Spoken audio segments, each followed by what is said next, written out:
Hey guys, this is Arjun Suri और आज के वीडियो में हम बात करेंगे यार बेसिक्स ऑफ प्रायोरिटी क्यू।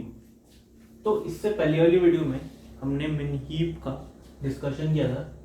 तो पूरा मिन हीप हम बना चुके हैं 2 वीडियोस में, ठीक है। पार्ट 1 और पार्ट 2 आप देख सकते हो, उनको इधर के ऊपर आ रहा होगा। तो उसके बाद फिर अब काफ़ी सारे अलग अलग टाइप के हीप्स होते हैं, ठीक है। फिबोनाची, बायनॉमियल हीप वगैरह, तो आप उनको भी देख सकते हैं, ठीक है। तो वो थोड़े एडवांस लेवल पे हो जाते हैं, ठीक है। तो इतना मोस्टली पूछा जाता नहीं है, ठीक है। बट अगर आप बोलोगे तो उनके भी वीडियोस अपन बना लेंगे। बट पहले मैं चाहता हूँ कि बेसिक्स जैसे अपन थोड़े क्लियर कर लें, ठीक है। तो उस बेसिक्स में अपन पहले प्रायोरिटी क्यू देख लेते कि होता क्या है, ठीक है। तो जो प्रायोरिटी क्यू होता है वो हम पढ़ क्यों रहे हैं बेसिकली, ठीक है।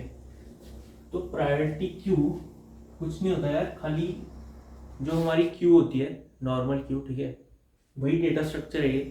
बट हमारी क्यू में क्या होता था कि first come first serve basis पे चलता था, ठीक है।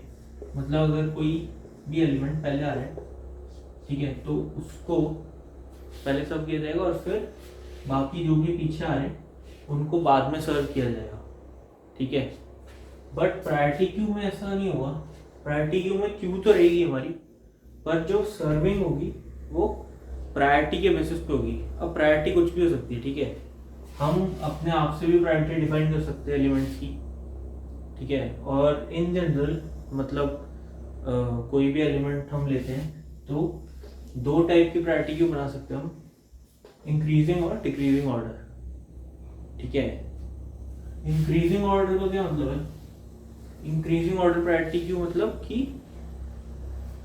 कोई भी वैल्यू जो सबसे छोटी होगी, ठीक है, वो सबसे बड़ी प्रायोरिटी पाएगी। मतलब अगर कोई एरे है 1 5 7 9 8 2, ऐसा कोई एरे है, ठीक है।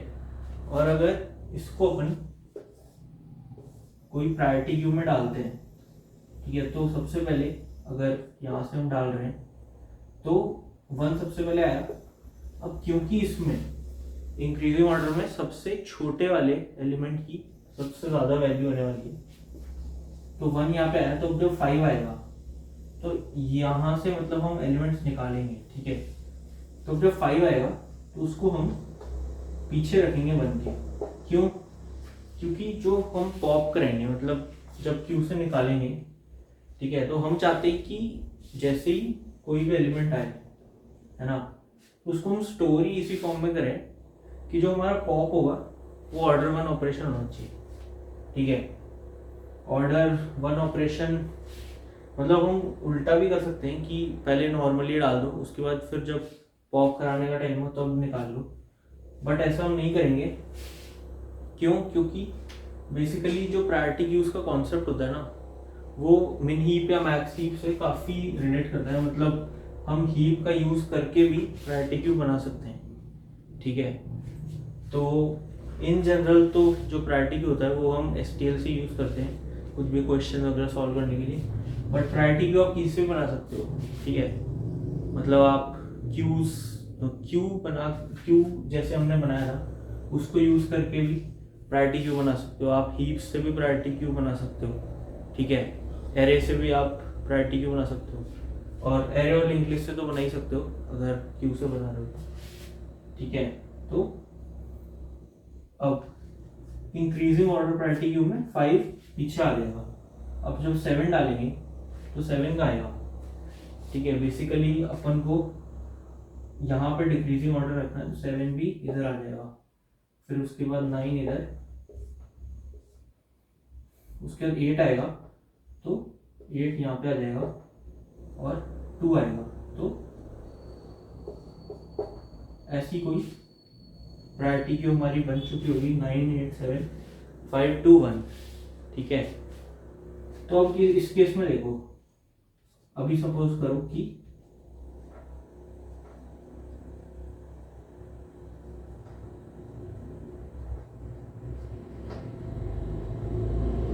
सबसे पहले हमने 1 डाला था, फिर 5 डाला था, फिर उसके बाद 7 आया था, 7 5 1, इतनी अभी अभी अभी हमारी प्रायोरिटी क्यू बनी है, ठीक है। तो अब मैं क्या बोलता हूँ कि यहाँ पे मेरे को डिलीट करना है कोई भी, ठीक है। तो अब क्योंकि इंक्रीजिंग ऑर्डर है तो इसका मतलब क्या है कि जब भी इस प्रायोरिटी क्यू से हम निकालेंगे कोई एलिमेंट वो सबसे छोटा होना चाहिए। क्यों? क्योंकि इसकी प्रायोरिटी सबसे ज़्यादा है। 1 की प्रायोरिटी 5 से ज़्यादा होगी, ठीक है, और 5 की 7 से। तो जब मैं पॉप करूँगा तो 1 निकल के आएगा हमारे पास। उसके बाद दोबारा पॉप करूँगा तो 5 आएगा, ठीक है। उसके बाद दोबारा पॉप करूँगा तो 7 आ जाएगा। तो ये 9, ये 8, ये 2 अगर है, ठीक है, तो 2 की प्रायोरिटी सबसे ज़्यादा होगी। और ये ऐसा कब होगा? जब अपन इंक्रीजिंग ऑर्डर प्रायोरिटी क्यू की बात कर रहे हैं तो। अब अगर डिक्रीजिंग ऑर्डर प्रायोरिटी क्यू की बात करें, जो कि अपना दूसरा टाइप है, इसमें कुछ नहीं होगा, इसमें खाली उल्टा हो जाएगा, ठीक है। तो जैसे अगर कोई एलिमेंट्स है मेरे पास 5, 7, 9, 2, 4, तो सबसे जो बड़ी प्रायोरिटी होगी, ठीक है, इसमें आप ऐसे याद रख सकते हो कि डिक्रीजिंग ऑर्डर प्रायोरिटी क्यू है। डिक्रीजिंग ऑर्डर मतलब बड़े से छोटा, बड़े से छोटा मतलब कि सबसे जो बड़ी वैल्यू वाला होगा उसकी प्रायोरिटी सबसे ज़्यादा है, ठीक है।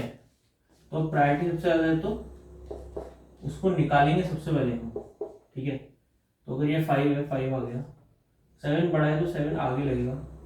9 बड़ा है तो 9 आगे लगेगा। 2 आया, 2 इधर लगेगा पीछे। 4 आया, 4, 2, 4, 5, 7 है। अब अगर आप क्यू का स्ट्रक्चर देखोगे ना तो हमेशा उल्टा चल रहा है। जैसे अगर डिक्रीजिंग ऑर्डर है तो ये इंक्रीजिंग ऑर्डर में लगे होंगे एलिमेंट्स, और अगर इंक्रीजिंग ऑर्डर प्रायोरिटी क्यू है तो डिक्रीजिंग ऑर्डर में लगे होंगे, क्योंकि ये जो नाम है डिक्रीजिंग ऑर्डर प्रायोरिटी क्यू, ठीक है, इसमें ऐसे याद रखो कि प्रायोरिटी का नाम है decreasing order. Priority decreasing order में लगी है, मतलब बड़े से छोटी लगी है, मतलब बड़ा सबसे पहले निकलेगा, ठीक है। बड़ा सबसे पहले निकलेगा तो यहाँ सबसे बड़ा होना चाहिए, फिर छोटा, फिर छोटा, फिर छोटा, ऐसे ऐसा भी याद रख सकते हो। थोड़ा कंफ्यूजिंग है बट याद रख सकते हो आप। तो ऐसे डिक्रीजिंग ऑर्डर में लग जाएगा। अब सबसे पहले ये निकलेगा 9, ठीक है, क्योंकि इसकी प्रायोरिटी सबसे ज़्यादा होगी, ठीक है, क्योंकि सबसे बड़ा है। तो ये डिक्रीजिंग और इंक्रीजिंग ऑर्डर में हम प्रायोरिटी क्यू बना सकते हैं। और यूज़ कहाँ होती है, मतलब इसके ऑपरेशंस आप अपने एंड से बना रहे हो अगर प्रायोरिटी क्यू, तो आप जो भी सारे क्यूज वाले वो ऑपरेशन लगा सकते हो। इंसर्ट, डिलीट, पीक मैंने लिखा। पीक क्या होगा? पीक बेसिकली कुछ नहीं है, जो भी आपका टॉप मोस्ट एलिमेंट या ये एलिमेंट रहेगा। तो जो डिक्रीजिंग ऑर्डर प्रायोरिटी क्यू है, मतलब सबसे जो बड़ा है एलिमेंट उसकी प्रायोरिटी सबसे ज़्यादा है, ठीक है। तो जब मैं यहाँ पे पीक ऑपरेशन लगाऊंगा तो 9 रिटर्न हो जाएगा, ठीक है। तो 9 रिटर्न होगा पर 9 क्यू से हटेगा नहीं, ठीक है। मतलब अपन पॉप नहीं करा रहे, अपन खाली पीक ऑपरेशन लगा रहे, तो 9 रिटर्न हो जाएगा पर 9 क्यू से हटेगा नहीं, ठीक है। और अगर इंक्रीजिंग ऑर्डर है तो उस केस में उल्टा हो जाएगा, तो 2 निकलेगा, तो 2 निकल के आएगा पर 2 क्यू से निकलेगा नहीं, मतलब 2 रिटर्न होगा, ठीक है, पर क्यू से नहीं निकलेगा 2। बाकी ऑपरेशंस आप कितने भी बना सकते हो, ठीक है।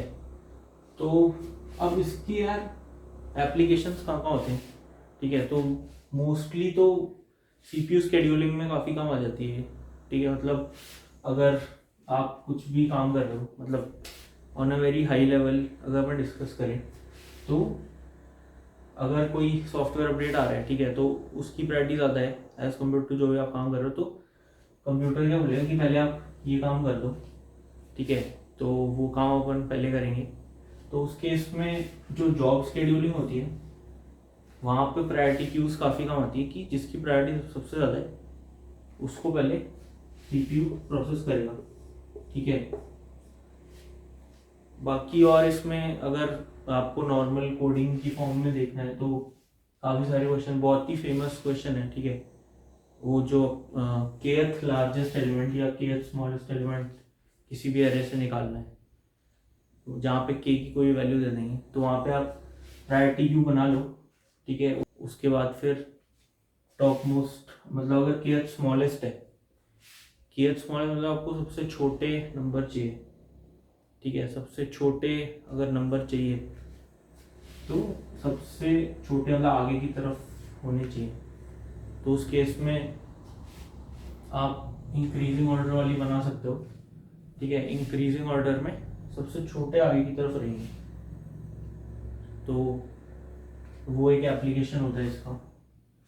और इसके मतलब रियल लाइफ एप्लीकेशंस, जो कोई क्यू है, मतलब जहाँ पे काफ़ी सारे लोग खड़े हैं, उसमें प्रायोरिटी है किसी को, मतलब अगर आप हॉस्पिटल की फॉर्म में देखोगे तो जिसका मतलब जिसको ज़्यादा ज़रूरत पहले है तो उसको पहले प्रायोरिटाइज कर सकते हो, ठीक है।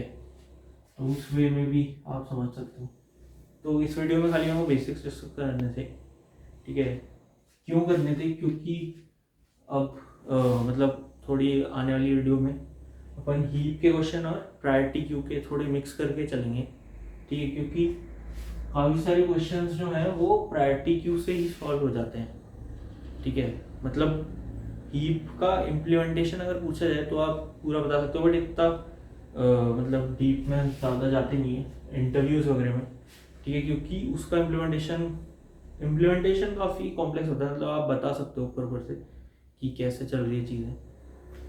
तो मोस्टली एब्स्ट्रैक्ट फॉर्म में, मतलब आप कभी भी कोई कोडिंग क्वेश्चन करोगे तो वहाँ पे एब्स्ट्रैक्ट फॉर्म में आप सॉल्व कर सकते हो, ठीक है। जहाँ पे भी हीप का यूज़ है तो वहाँ पे आप प्रायोरिटी क्यू यूज़ कर सकते हो। तो STL से अपन यूज़ करते हैं प्रायोरिटी क्यू, ठीक है। तो वहाँ पे मतलब काफ़ी सारी चीज़ें आपकी इंटरनलाइज हो जाती हैं, तो आप वहाँ पे प्रायोरिटी क्यू यूज़ करोगे तो वो आपको चीज़ें समझ में आएंगी जब अपन क्वेश्चन प्रैक्टिस करेंगे, ठीक है। तो ये बेसिक मेरे को बताना था, बाकी अगले वीडियो में अपन कुछ प्रायोरिटी क्यू के क्वेश्चन वगैरह डिस्कस कर लेंगे। बाकी जब तक के लिए आपको बताइएगा।